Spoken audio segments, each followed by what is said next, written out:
অবশেষে অবসান হলো দীর্ঘ 22 বছরের অপেক্ষার। ইংলিশ প্রিমিয়ার লিগের নতুন রাজা এখন নর্থ লন্ডনের ক্লাব আর্সেনাল। ম্যানচেস্টার সিটির পয়েন্ট হারানোর রাতে এক ম্যাচ হাতে রেখেই শিরোপা উৎসব নিশ্চিত করল গানাররা। এ নিয়ে নিজেদের ইতিহাসে 14তম বারের মতো লিগ ট্রফি ঘরে তুলল গানার্সরা। শিরোপার রেসে টিকে থাকতে বোর্নমাউথের বিপক্ষে জয়ের কোনো বিকল্প ছিল না পেপ গার্দিওলার ম্যান সিটির সামনে। তবে ম্যাচের শুরু থেকে একের পর এক সুযোগ মিসের খেসারত দিতে হয় সিটিজেনদের।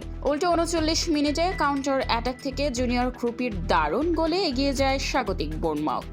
1-0 পিছিয়ে থেকে বিরতির পর ফিল ফোডেন, রায়ান চেরকিদের মাঠে নামিয়েও সুবিধা করতে পারেনি সিটি। যোগ করার সময়ে আর্লিং হল্যান্ডের গোলে ম্যান সিটি 1-1 সমতায় ফিরলেও জয় পাওয়ার জন্য তা যথেষ্ট ছিল না। আর এই ড্রয়ে ডিল করতে যেমন উল্লাসে মাতে বোর্নমাউথ, ঠিক তেমনি সেই আনন্দের জোয়ারে আছড়ে পড়ে নর্থ লন্ডনে। 37 ম্যাচে 82 পয়েন্ট নিয়ে টেবিলের শীর্ষে থেকে চ্যাম্পিয়ন হওয়া নিশ্চিত হয়ে যায় আর্সেনালের।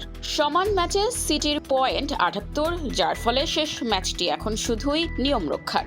সবশেষ 2003-04 মৌসুমে আর্সেন ওয়েঙ্গারের অধীনে অপরাজয় থেকে প্রিমিয়ার লিগ জিতেছিল আর্সেনাল। এরপর কেটে গেছে 2 দশক। বিগত 3 মৌসুমের দুটিতেই এই সিটির কাছে খুব কাছে গিয়েও শিরোপা হারানোর আক্ষেপে পড়তে হয়েছিল গানারদের। তবে এবার আর ভুল করেনি আর্তেতার দল। 2019 সালে দায়িত্ব নেওয়ার পর আর্সেনালকে FA কাপ ও কমিউনিটি শিল্ড জেতালেও স্প্যানিশ এই কোচের অধীনে এটি ক্লাবটির প্রথম প্রিমিয়ার লিগ জয়।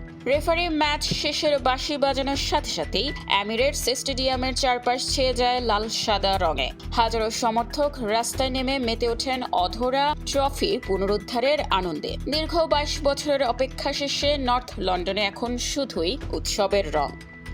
স্পোর্টস ডেস্ক, খোলা কাগজ, ঢাকা।